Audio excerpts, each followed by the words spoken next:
Hello students, I welcome you all to Current Affair Lectures by Azad ICS Academy. Today we will look into the current affairs of 21st of April. So before we look into the current affairs, let us see the question, and the answer for this question is formerly it was called as Twitter, and it's X is the platform on which this particular information was shared by Narendra Modi ji. Not that important question, but yes, what are the important things that can come here is about the Tesla, about the Starlink. Okay, so what is Starlink going to bring to India? What is Tesla going to bring into India? What are the important things if Tesla comes? It is related to electrical vehicles. Star is related to satellite communication. Okay, uh, etc. So these are the important things that you can talk about, right? So before this, also in Washington DC, there was a meeting that had happened, and whatever conversations were happening, they are going to discuss on the same things as well. So these are the things that needs to be focused upon. So how electrical vehicles are going to be important for us is because it's going to help us to reduce our or net zero emission by 2070. It's going to help us with this particular target meeting as well. So these are some of the important topics that can be uh, understood from this particular topic, right? Now, next important article that we have for today here is 5 fjord dead in Jammu Kashmir as cloudburst wreak havoc. So what is cloudburst? So let us understand this first. Cloudburst is something that is going to be here. Cloudbursts are localized high intensity rainfall events, often associated with mountainous terrain leading to flash floods. Because what happens here is sudden rainfall will be there. Okay, so because of this, what is going to happen here is there will be a lot of floods, and because of this similar kind of situation, you can see the picture over here. A lot of people, especially in the mountainous areas, this happen, and because of this, a lot of people will basically die. So at least 5 people are dead, and two of them are children. Okay, more than 100 people have been rescued from the standard zone. Landslide buried vehicles, several areas cut off due to debris. So you can see that the landslide is, not allowing the vehicles to come out. Okay, lightning strike in Rihasa district killed 2 people and 40 cattle.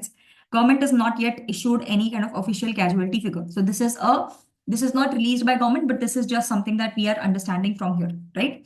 Now, so what is the details that we have over here? Jammu Kashmir grappled with a trail of destruction left behind by the cloud burst and flash floods.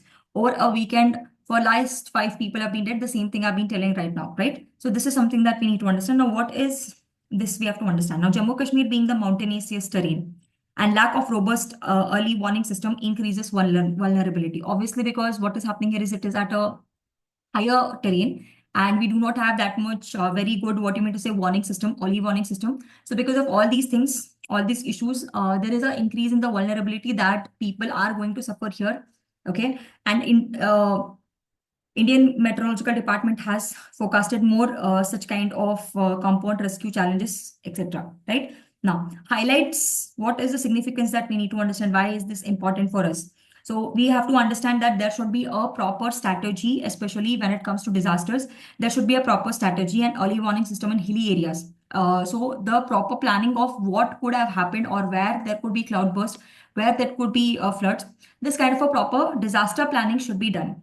Okay, points to vulnerability of infrastructure and human life threat as well. So here you can see people are losing their life, not just life, they're also losing buildings, they are also losing a lot of vehicles. That means there's a loss of infrastructure, and that is supposed to be taken care of again. Okay, so we have to understand that there's an urgency of district level disaster response framework and resilient infrastructure. So we need to make sure that in the district level also there is a proper disaster management that should happen, not just in the national level and not just in the state level. We need to have a proper disaster management even in the district level.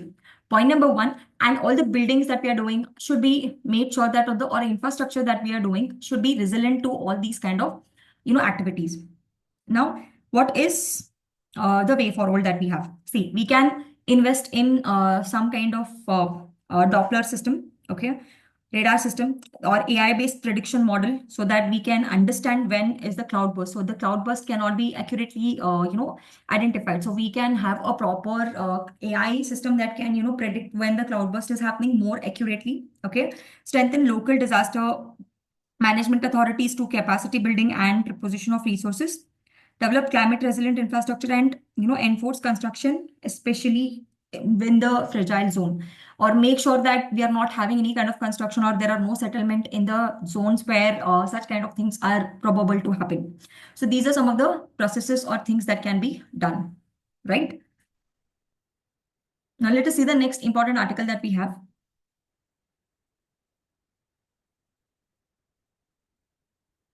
And that is related to how do we tackle the heat waves, tackling heat waves with the short and the long term measures. Okay, this is one of the important editorial that we have for today, right? So heat waves is another thing. See, I'm just telling you normalized thing. Right now, the temperature here is very much high uh, when you compare it with the olden days. Okay, so on 15 March, some states and cities of India experienced the first of a severe heat waves for year 2025. This was 20 days earlier than the first severe heat wave in 2024.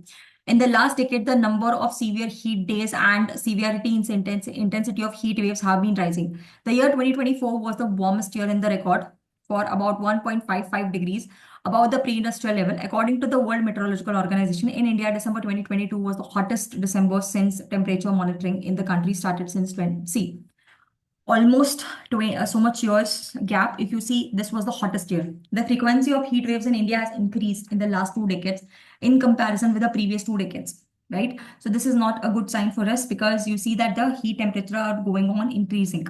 Over 23 states and 140 cities, okay, have a heat action plan.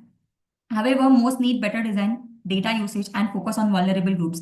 We have this, but it's not used properly, right? So the economic losses from the heat stress is estimated for at around 2.5 to 3% of the GDP, and 75% of India's workforce exposed to extreme heat energy. So this is something that we need to understand. Now, what is the impact? See, the impact of rising external temperature and heat waves along the humidity and wind speed reflects the heat stress. When the outside temperature reaches close to our body temperature, that is 37 degrees Celsius, the body fails to release the internal heat, which is generated as a part of a basal metabolic rate. Thus, one starts feeling heat stressed. Heat stress can affect multiple organs, including kidney, liver, brain, and may cause sickness and even death as well. So, this is something that we need to understand that outside temperature and our body temperature, if they become same, then it is going to be very difficult for our body to get adjusted. And this is going to have a lot of stress on our kidneys, liver, brain, and it can cause sickness and it can even cause death. This is something that we need to understand. So apart from this, what we have to understand here is when it comes to socio-economical impact. See, I already told you that 75% of the workforce, that is 380 million, are dependent on heat exposed labor. That is if they are working on roads, construction, or infrastructure construction or something like that. Such kind of people are 75% of the workforce that are there in India, right? And the GDP that's going to affect it is somewhere around 3 to 5% of the GDP. Okay, that is going to affect that much amount of GDP because of this kind of heat waves that we have. Okay. Apart from this, multi-sector, people-centric, and evidence-based heat plants are urgent required. Health impact, when I already told you that it's going to impact the health, especially vulnerable groups include elderly, women, infants, and outdoor workers. Apart from this, reduced production, okay, result in loss of working hours. 6% of India's during 2023 alone. So 6% of the working hours got reduced. Livestock and crops are going to be impacted, okay, and heat stress may result into loss of 30 to 50% of GDP in tropical nations as well by 2100. So what is the need that we have? Okay, most accurate focus should be on early alerts, awareness, capacity building, emergency services, especially lack of robust vulnerability assessment. So we have to understand who are going to be more vulnerable to such kind of things. Heat mapping, real-time data analysis should be done. There is a minimum participation of local governments, NGOs, etc., and they should also have to play a very important role over here. So there should be real-time monitoring. Okay, cooler shelters, nighttime temperature monitoring should also be done. So like this, awareness on ORS, hydration, and heat appropriate clothing must also be done. So see, if you're wearing black color, you feel a lot of heat. So such kind of things should be made aware of. A lot of people are not aware of all these things, and maybe making them aware of these things could, reduce their suffering from the heat basically, right? Must be widely must be made aware of, especially among the street vendors, gig workers, school children, etc. Okay, so what is that you have to do?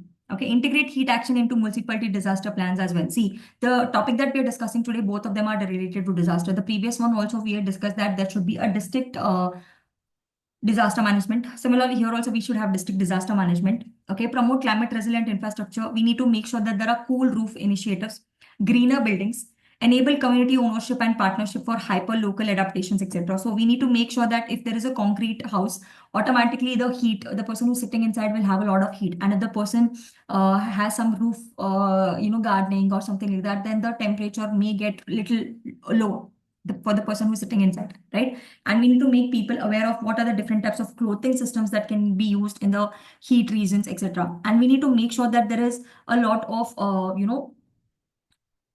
cooling shelters that are being done. We need to make sure about dehydration, ORS solutions, etc. This is going to help people in the long run, especially vulnerability people or vulnerable groups. Okay, how many days earlier did the first ever severe heat wave occur in 2025 compared to 2024? So a very easy question. Try to answer this question whether it was 10 days, 15 days, 20 days, 25 days. Try to put in your answer in the comment section. If you have any doubts, if you have any suggestions, please put that as well in the comment section. I'll see you guys tomorrow in tomorrow's lecture and tomorrow's current affairs. Thank you so much.